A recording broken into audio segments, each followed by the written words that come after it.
30টা family পরিবারের 487 জন আজকের এই যোগদান সভায় যোগদান করবেন ভারতীয় জনতা পার্টির পতাকা তোলে।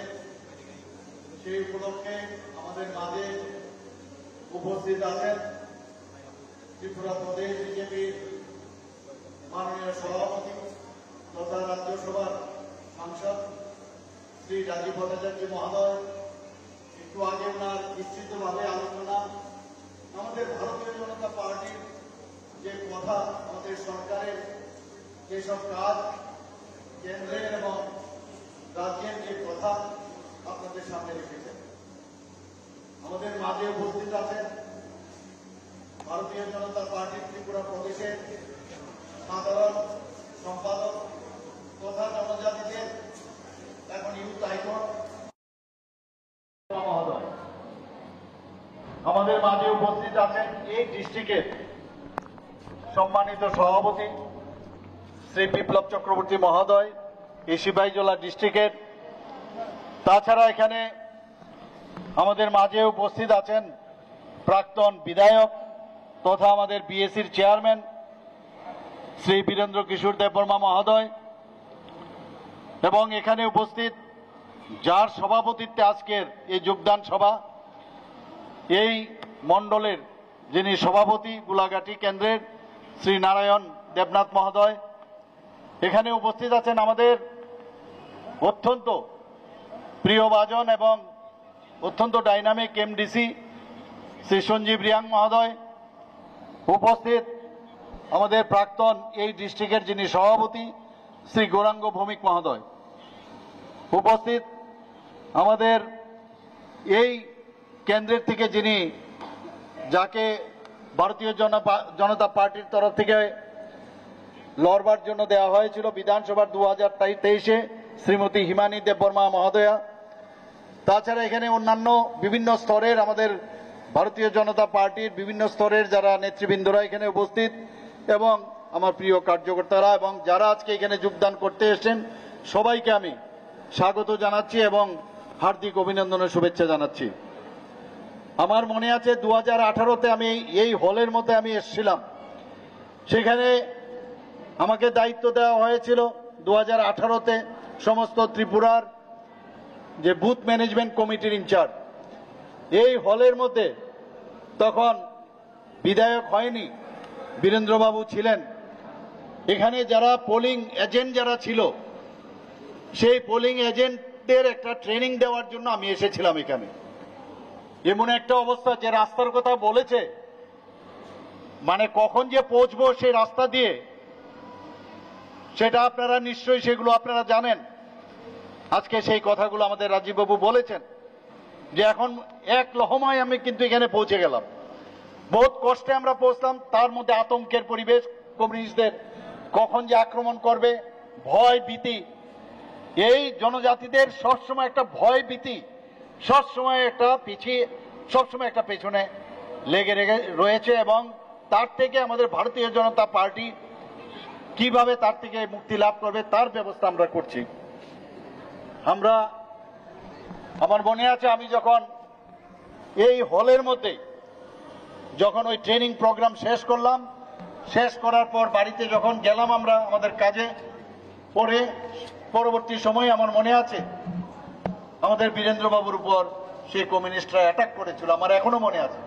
পরবর্তী সময়ে এখানে এসেছিলাম, রাজীববাবু বলছিলেন যে এখানে যখন আমাদের দায়িত্ব দেওয়া হলো পৃষ্ঠা প্রমুখের সময় এখানে আমরা এসেছিলাম। তো বারবার এই হলে আমরা এসেছি, এবং এখানে যারা আজকে জনজাতি ভাই ও বোনেরা এসছেন, আমি আপনাদের কাছে একটা কথাই রাখবো, যে জনজাতিদের জন্য যদি কেউ কিছু করে থাকে বা আগামী দিনও যারা করবে, সেটা হচ্ছে ভারতীয় জনতা পার্টির নেতৃত্বাধীন সরকার, এবং সেটা একমাত্র মোদিজি পক্ষেই সেটা সম্ভব। আমাদের যিনি অমিত শাহজি আছেন, মাননীয় স্বরাষ্ট্রমন্ত্রী, ওনার দ্বারা যেসব কাজ হচ্ছে, তার জন্যই আমাদের যে জনজাতিদের জন্য যে কাজ করা সেটা সম্ভব হবে। আমাদের ভারতীয় জনতা পার্টির যিনি সর্বভারতীয় সভাপতি জেপি নাড্ডাজি, উনিও যেভাবে জনজাতিদের কথা চিন্তা করেন, মাননীয় প্রধানমন্ত্রী শ্রী নরেন্দ্র মোদীজির মার্গদর্শনে একমাত্র ভারতীয় জনতা পার্টি প্রকৃত অর্থে আমাদের যে ন্যাশনাল পার্টি, আমাদের জনজাতিদের জন্য তারাই কাজটা করবেন এবং আগামী দিন সেটা করবেন। বন্ধুগণ, এখানে বিস্তারিত আলোচনা করেছেন। আপনারা জানেন যে 2 অক্টোবর 2024 যে কথাই নয়, আমি বিহারে ছিলাম। বিহারে হিন্দিতে একটা কথা আছে, কাম মত করো কাম কা খুব ফিকর করো, काम मत करो काम का फिक्र करो और उसका खूब जिक्र करो, लेकिन काम मत करो। এই হচ্ছে রাজধানী। যতগুলো দল আজ পর্যন্ত ভারতবর্ষে ছিল আগে, এখনো যারা অনেকে আছে আমাদের বিরোধী দলের, তাদের আমরা দেখেছি এই মন্ত্রে ওরা সবসময় কাজ করেছে। আর আমাদের মাননীয় প্রধানমন্ত্রীজি বলছেন সবকা সাথ সবকা বিকাশ আর সবকা বিকাশ और प्रयास। তো এই যে স্লোগান, সেটা নিয়ে প্রকৃত অর্থেই যে কাজ হয়, কাজের মাধ্যমে ভারতীয় জনতা পার্টির আমি আগামী দিন প্রতিটা ঘরে আমাদের ভারতীয় জনতা পার্টির এক একজন কার্যকর্তা প্রতিটা পরিবারের কাছে যাবে। আমাদের উন্নয়নের যে কাজগুলো আমরা জনজাতিদের জন্য আমরা যা যা করেছি তাদের ঘরে ঘরে আগামী দিন যাবে, সেটা আপনাদেরকে আমি বলছি। 2 অক্টোবর 2024 মাননীয় প্রধানমন্ত্রীজি কি করেছেন, ধরতি আবা জনজাতীয় গ্রাম উৎকর্ষ অভিযান। এই যে নাম, যেটা সবসময় উনি যে নামগুলো দেন, এক এক সময় সেই নামের সাথেই কিন্তু তার সার্থকতা রয়েছে। একটা গ্রামের উৎকর্ষ গ্রাম উনি তৈরি করতে চান এবং সেইভাবে আমাদের এখানে বিভিন্ন প্রকল্প করা হয়েছে এবং তার জন্য তাদের যে মৌলিক যে সমস্যা, সেই সমাধানের লক্ষ্যে প্রায় 81 কোটি 64 প্রায় 69 লক্ষ টাকা দেওয়া হয়েছে। বন্ধুগণ, আমাদের মাননীয় প্রধানমন্ত্রীজির মার্গদর্শনে আমরা ধরতি আভা জনভাগিদারি অভিযান, দেশের মধ্যে যে অভিযান আমরা চালিয়েছি তার মধ্যে আমাদের রাজ্য সেখানে শ্রেষ্ঠ রাজ্য হিসাবে সেটা পরিলক্ষিত হয়। বন্ধুগণ, তার জন্য আমরা কিন্তু সম্মান সেটা পেয়েছি এবং যাতে করে এটা যেন বাস্তবায়ন হয়, আমাদের এক একজন মন্ত্রীকে বিভিন্ন জেলায় তাদেরকে আমরা নিয়োগ করেছি। ধরতি আভা জনভাগিদারি অভিযান ও পিএম জনমন, সেটা যেহেতু আমরা বাস্তবায়ন করেছি, কথাই নয় কাজের মাধ্যমে আমি যেটা বললাম, তাতে করে আমরা 3টা জাতীয় পুরস্কার আমরা পেয়েছি। প্রধান পিএম জনমন বাস্তবায়নের উত্তর ত্রিপুরা, কিছুদিন আগে আপনারা দেখেছেন উত্তর ত্রিপুরার যে আমাদের 15 অক্টোবর 2025 মাননীয় আমাদের রাষ্ট্রপতিজি দ্রৌপদী মুর্মুজির কাছ থেকে সম্মান গ্রহণ করেছেন ত্রিপুরার যিনি ডিস্ট্রিক্ট ম্যাজিস্ট্রেট, সেখানে সে গ্রহণ করেছেন। শুধু তাই নয়, মাননীয় প্রধানমন্ত্রীজি 15 নভেম্বর 2023 জনজাতীয় গৌরব দিবস উপলক্ষে ভগবান যে বিরসা মুন্ডা, উনার জন্মদিনকে পিএম জনমন এই প্রকল্প সূচনা করা হয়েছিল। এই প্রকল্পের মধ্যেই যারা আমাদের প্রিমিটিভ গ্রুপ আছে, রিয়াং জনজাতি গোষ্ঠী, তাদেরকেও কিন্তু এই প্রকল্পের মধ্যে নেওয়া হয়েছে।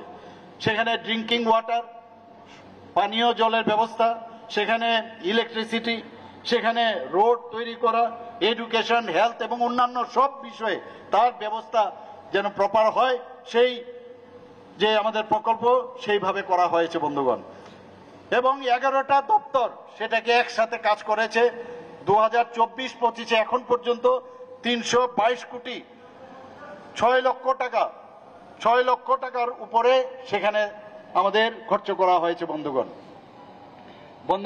2024 সালের একটু আগে আমাদের মাননীয় সভাপতি বলছেন যে আমাদের বাজেট প্রায় এসে বলে যে এডিসিতে টাকা দেওয়া হয় না, এডিসিতে টাকা দেওয়া হয় না। আমরা প্রায় 30,298 কোটি টাকা আমাদের যে বাজেট, ত্রিপুরার যে বাজেট, সেই বাজেটের প্রায় 39.06% আমরা জনজাতি উন্নয়নের জন্য সেই টাকা আমরা দিয়েছি। 2025-26 আমরা যে বাজেট রেখেছি সেখানেও সেই বাজেটেরও প্রায় 40% উপরে জনজাতিদের উন্নয়নের জন্য সেই টাকা আমরা দিচ্ছি। শুধু তাই নয়, সেটা তো আমাদের বাজেট থেকে, তারপরও এই যে বাজেট আছে 30,000 কোটি টাকার উপরে 296, তার মধ্যে কিছু আছে যেগুলো বেতন দিতে হবে আমাদের যে কমিটেড এক্সপেন্ডিচার আছে, যারা পেনশন পাচ্ছে তাদের টাকা দিতে হবে, আমাদের লোন নিয়েছে লোনের টাকা দিতে হবে, তার থেকে আমরা যে 17,000 কোটি টাকা আমাদের সেটা থাকে, তার থেকে আমরা এই যেটা বললাম প্রায় 40% জনজাতি উন্নয়নে আমরা খরচ করছি। তাছাড়াও বিভিন্ন যেসব আমাদের লোকাল বডিজ আছে তাদেরকেও আমাদের এর থেকে আমাদের টাকা দিতে হয় তাদের উন্নয়নের জন্য। বন্ধুগণ, শুধু বাজেটের হিসাব ছাড়াও RIDF এর থেকেও আমরা জনজাতি এলাকার উন্নয়নের জন্য আমরা টাকা দিচ্ছি। আমরা ট্রেসপের মাধ্যমে আমরা প্রায় 1,400 কোটি টাকা আমরা ওয়ার্ল্ড ব্যাংক থেকে লোন নিয়েছি। সেটা কিসের জন্য? শুধু জনজাতি এলাকার উন্নয়নের জন্য। এবং শুধু তাই নয়, আপনারা যদি দেখেন যে জায়গা প্রজেক্ট, ইন্দো জার্মান প্রজেক্ট সবকটাই কিন্তু জনজাতি এলাকার উন্নয়নের জন্য আমরা করছি। প্রায় 1700 থেকে 1800 কোটি টাকা আমরা যে এলিমেন্ট প্রজেক্ট সেটাও আমরা লোন নিয়েছি, সেখানেও জনজাতি যে ফরেস্ট ডিপার্টমেন্টের জনজাতিদের উন্নয়নে আমরা সেই কাজটা করছি। আপনারা সবাই জানেন যে রিয়াং যারা আমাদের জনজাতি গোষ্ঠী আছে, 23 বছরের সমস্যা, বহু সমস্যা, কোন সরকার সেদিকে নজর দেয়নি। আমাদের সরকার আসার পর মাননীয় প্রধানমন্ত্রীজির মার্গদর্শনে, আমাদের অমিত শাহজি, মাননীয় গৃহমন্ত্রীজি, উনার কারণে আজকে আমাদের ত্রিপুরা সরকার এবং কেন্দ্রীয় সরকার মিলে একটা মৌ হয়েছে এবং তাদের যাতে যেসব সেখানে তাদের প্রপারলি থাকতে পারে তার জন্য প্রায় 8,800 কোটি টাকা, 800 কোটি টাকা তার জন্য বরাদ্দ করা হয়েছে। প্রথমে 500 কোটি টাকা ছিল, সেটাকে বেড়ে আজকে 800 কোটি টাকা হয়েছে। বন্ধুগণ, এর মধ্যে আপনারা জানেন যে 2018 সালে যে জনজাতিরা যারা হোস্টেলে থাকেন, আমাদের ছেলে মেয়েরা, সেখানে মাত্র 55 টাকা দেওয়া হতো তাদের যাতে পড়াশোনা করতে পারে সেই জন্য। সেই জায়গার মধ্যে আজকে আমরা 80 টাকা আমরা করেছি। ক্লাস 6 থেকে যারা 8 ক্লাস জনজাতি ছাত্ররা আছেন, যারা প্রি মেট্রিক স্কলারশিপ যেখানে 400 টাকা বছর আগে দেওয়া হতো, সেখানে 1000 টাকা আমরা করেছি। বন্ধুগণ, আমাদের মাননীয় প্রধানমন্ত্রীজি আপনারা সবাই জানেন, সবসময় বলেন মহারাজাদের উন্নয়ন বা মহারাজাদের সম্পর্কে উনারা যে উন্নয়ন করে গেছেন সেই বিষয়ে কোন সরকার এর আগে কিন্তু তাদের কথা চিন্তা করেনি। আমাদের সরকার আসার পর মাননীয় প্রধানমন্ত্রীজি আপনারা সবাই জানেন যে সিঙ্গারবিল এয়ারপোর্ট যখন দ্বিতীয় বিশ্বযুদ্ধের সময় মহারাজা বীর বিক্রম কিশোর উনি সেখানে আমাদের সিঙ্গারবিল এয়ারপোর্ট উনি স্থাপন করেন, ওয়ান অফ দ্য ওল্ডেস্ট যে এয়ারপোর্ট ছিল, এবং তাকে সম্মান দেওয়ার জন্য আজকে মহারাজা বীর বিক্রম কিশোর মাণিক্য বাহাদুরের নামে সেখানে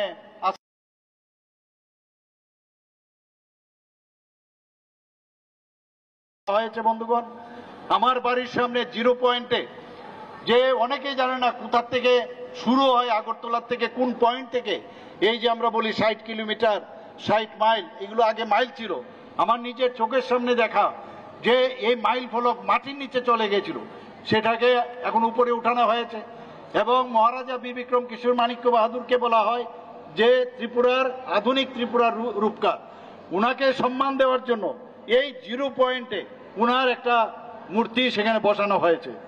শুধু তাই নয়, আমাদের সরকার আসার পর উনার যে জন্মদিন 19শে আগস্ট, সেটাকে সরকারি ছুটি আমরা ঘোষণা করেছি। তা আমরাই একমাত্র ভারতীয় জনতা পার্টি যে সম্মান, যারা কাজ করে গেছে, এই ত্রিপুরার জন্য কাজ করে গেছে, তাদের আমরা সম্মান দিয়েছি।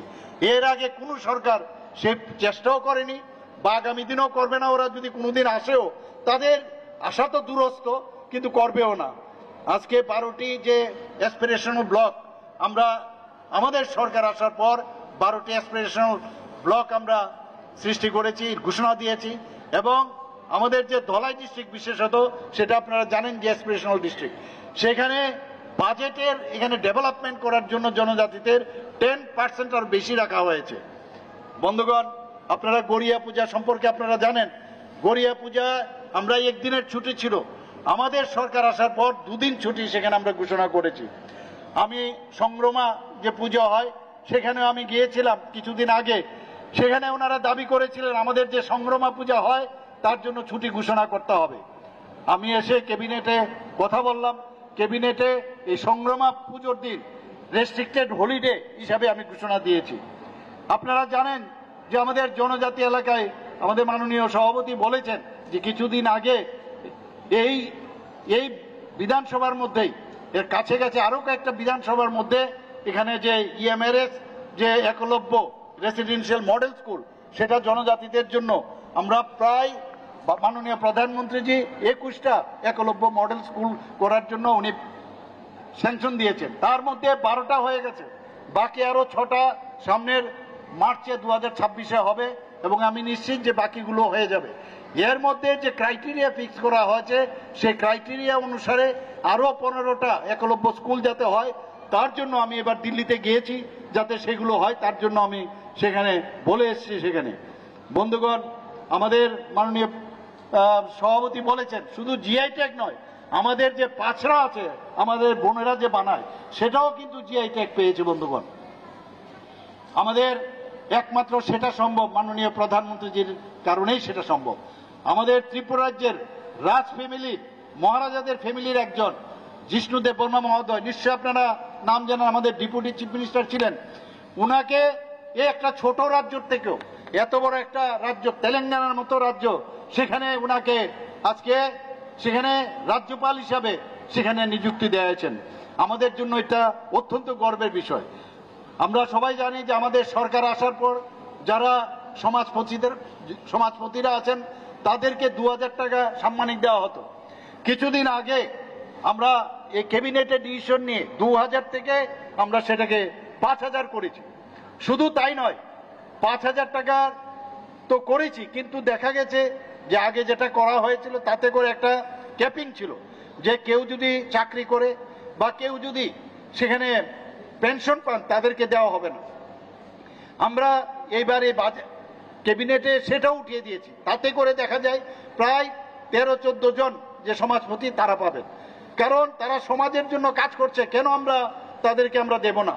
তো সেইভাবে আমি যখন বললাম ক্যাবিনেটে সেটা ডিসিশন হলো, সেখানে বলা হয়েছে যে আমাদের যে 19টি জনজাতি গোষ্ঠী আছে তো সবাই কেন পাবে না, বলে এই যে সমাজপতির যে পদ্ধতি সিস্টেম সেটা সবার মধ্যে নেই। আমি বললাম যে যদি না থাকে তাদের তো প্রধান থাকবে, তাদের হেড কেউ থাকবে, তাদেরকেও কেন দেওয়া হবে না। তো সেই দিশায় আমি বলেছি এবং আমি আরো বলেছি আমাদের জনজাতির যে সাবট্রাইবস আছে আমাদের সরকারি অনুযায়ী প্রায় 40+ আরো জনজাতি গোষ্ঠী আছে, ছোট ছোট সাবট্রাইবস আছে, তাদের যাতে হারিয়ে নেওয়া যায় তাদেরও যারা আমি ডিএমকে নির্দেশ দিয়েছি তাদেরকে খুঁজে বের করা এবং তাদের যে প্রধান আছে তাদেরকেও আমরা 5000 টাকা করে দেব। আমাদের এই সরকার আসার পর আপনারা সবাই জানেন ককবরককে মান্যতা দেওয়ার জন্য বড়মুড়া পাহাড়ের নাম আমরা মাথায় আমরা হাতাই কতর আমরা নাম দিয়েছি, আমরা গন্ডাছড়াকে গন্ডা তৈসা রেখেছি, 18 মোড়ার নাম হাচুক বেরেম রেখেছি। এইভাবে আমরা সম্মান দিতে জানি জনজাতিদের জন্য। বন্ধুগণ, আপনারা সবাই জানেন যে এতদিন ধরে নর্থ ইস্টার্ন রিজিয়নে যেভাবে যে টেররিস্টদের যে অবস্থা কায়েম ছিল সেখান থেকে আমাদের মাননীয় প্রধানমন্ত্রীজির কারণে আজকে নর্থ ইস্টার্ন যে অ্যাক্ট ইস্ট পলিসি উনি ঘোষণা করেছেন, আজকে একটা শান্তি প্রতিষ্ঠিত হয়েছে। ত্রিপুরাতেও আপনারা জানেন যে আমাদের যে এটিটিএফ আছে, এনএলএফটি আছে, ত্রিপুরা সরকার এবং কেন্দ্র সরকার মিলে আমরা যখন সেই মৌ করা হলো, ত্রিপুরাতে এখন বলা যায় যে টেররিস্ট ফ্রি ত্রিপুরা আমরা বলতে পারি। এবং যতক্ষণ ধরে কোনো রাজ্য বা কোনো দেশ যদি শান্তি না থাকে তাহলে সেখানে উন্নতি সম্ভব নয়। তো আমরা সেখানে আজকে এখানে ল অ্যান্ড অর্ডার আজকে সারা ভারতবর্ষের মধ্যে 28টি রাজ্যের মধ্যে নিচের থেকে আমরা 3rd পজিশনে আমরা আছি। এবং যে কারণে বাইরের থেকে বহু যারা ইনভেস্টার তারা আমাদের ত্রিপুরাতে আসতে চাইছে জনজাতিদের উন্নয়নের জন্য। কিছুদিন আগে ক্যাবিনেটে আমি ডিসিশন নিয়েছি যে বিভিন্ন যে স্কিম আছে আমাদের যে কেন্দ্রের যে স্কিম আছে জনজাতিদের জন্য, ত্রিপুরা সরকারের যে স্কিমগুলো আছে সেটা দেখার জন্য এতদিন ধরে মানে আমাদের সরকারি পর্যায়ে কেউ ছিল না। সেখানে আমরা সাব ডিভিশনাল যে ডিস্ট্রিক্ট ট্রাইবাল ওয়েলফেয়ার এবং sub divisional district tribal welfare TCS সমকক্ষ সেই অফিসার আমরা নিয়োগ করেছি, এবং যাতে করে শুধু তার কাজই হচ্ছে যে জনজাতিদের যে স্কিমগুলো সেগুলো যাতে প্রপারলি হয়। তাছাড়াও আমরা এখানে রাজ্যের বিভিন্ন জেলাতে আপনারা সবাই জানেন যে 84টি বনধন বিকাশ কেন্দ্র আমরা স্থাপন করেছি। আমরা এর মধ্যে আমরা জনজাতিদের বিভিন্ন জায়গায় 100টির মতো মার্কেট স্টল আমরা নির্মাণ করছি। এখানে আমার মায়েরা বোনেরা এখানে আছেন, মেয়েরা আছেন, তাদের জন্য আমাদের গভর্নমেন্টের যে পলিসি, যে গভর্নমেন্ট লেভেলে যখনই কোনো স্টল হবে 50% আমাদের মেয়েরা দেবে। মুখ্যমন্ত্রী জনজাতি বিকাশ যোজনায় আমরা 25,000 টাকা করে আর্থিকভাবে আমরা সহায়তা করেছি। 9,326 জন যারা বেনিফিশিয়ারি সেটা পেয়েছে। শিক্ষাক্ষেত্রে আমরা 3টা কলেজে আমরা 3টা হোস্টেল, জনজাতি হোস্টেল আমরা করেছি। আগরতলা মহিলা কলেজ, ফটিক রায়ে এবং গন্ডাছড়াতে আমরা সেটা করেছি। আমরা যে আমবাসা, কাঞ্চনপুর এবং করবুকে 3টে আশ্রম স্কুল আমরা 3য় শ্রেণী থেকে 6ষ্ঠ শ্রেণী পর্যন্ত সেটাও আমরা করেছি। এবং আপনারা শুনে খুশি হবেন, প্রায়ই বলে যে জনজাতিদের হোস্টেল নেই। এর মধ্যে প্রায় 29টি নতুন হোস্টেল নির্মাণ করা হয়েছে এবং 44টি জনজাতি বিদ্যালয় নির্মাণ করা হয়েছে। আমার যে অনারেবল ট্রাইবাল ওয়েলফেয়ার মিনিস্টার, উনি আমাকে বলেছেন বিভিন্ন যে হোস্টেলগুলো আছে সেখানে ওয়ার্ডেন নেই, তো তার জন্য আমরা প্রায় 170 জন ওয়ার্ডেন নিয়োগ করার জন্য অনুমোদন আমরা দিয়েছি। আমাদের একলব্য মডেল রেসিডেন্সিয়াল স্কুল আরও যাতে আমাদের যে কৃষ্টি সংস্কৃতি সেটাকে যাতে বজায় রাখে সেভাবে শিক্ষাদানের ব্যবস্থা আমরা এখানে করছি। আমরা 2টি সিনথেটিক, যে আমরা জানি যে ত্রিপুরাতে আমরা বারবার বলছি যে কোনো অবস্থায় ত্রিপুরাতে নেশা যারা যুক্ত আছেন বা যারা নেশা করছেন তাদেরকে যাতে প্রপার গাইডেন্স করা যায় যাতে নেশার থেকে বেরিয়ে আসতে পারে। তো নেশামুক্ত ত্রিপুরার আমরা যে স্লোগান দিয়েছি, এর মধ্যে যে আমাদের যে জনজাতি হোস্টেল আছে তাদের মধ্যে একটা ফুটবল প্রতিযোগিতা আমরা করেছি। সেটার কি বলেছি, football is game and drugs are shame, এই স্লোগান দিয়ে আমরা কাজ করছি। আমরা 2023 সালে নভেম্বর মাসে আমি যেটা বললাম যে জনজাতি গৌরব দিবস সেটা আমরা করেছি। সেখানে মেইন হচ্ছে যে স্যানিটেশন থেকে আরম্ভ করে আমাদের যে পানীয় জল দেওয়া সেই ব্যবস্থা যেন হয়। আমাদের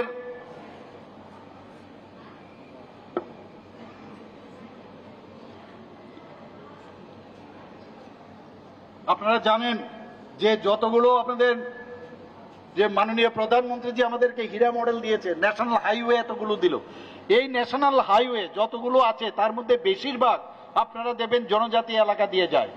এবং সেখানে কারণ এটা যখন যাবে তো জনজাতি যারা আছেন সেখানে তাদেরকে কম্পনসেশন দিতে হয়, রাস্তা যদি বাড়তে হয়। তো বেশিরভাগ এই যে 6টা ন্যাশনাল হাইওয়ে আছে, আরেকটা হচ্ছে, তো সেইগুলোর জন্য যে পয়সা জনজাতির ভাই বোনেরা সেটাই তারাই কিন্তু পাচ্ছেন। এবং তারা আজকের এই যে উন্নয়ন হচ্ছে সেই উন্নয়নের উনারাও কিন্তু ভাগিদার। আজকে মুখ্যমন্ত্রী রাবার মিশনে 33,000 হেক্টর থেকে বাড়িয়ে আমরা 69,000 করেছি। আমরা আমাদের 50 শয্যা বিশিষ্ট আরো 60টি নতুন এসটি হোস্টেলের স্থাপন করা এর মধ্যে হবে, তার জন্য বাজেট আমরা রেখেছি। 3টি 100 শয্যা বিশিষ্ট হোস্টেল স্থাপন করা হবে। আমাদের জনজাতিদের মধ্যে এত তাদের যে সংস্কৃতি সেটা যাতে লুপ না পায়, তাদের যে হস্তশিল্প, লোকনৃত্য ইত্যাদি সেখানে যাতে প্রিজার্ভ করা যায়, তার জন্য আমরা এবারের বাজেটে 3 কোটি টাকা অর্থ বরাদ্দ করা হয়েছে।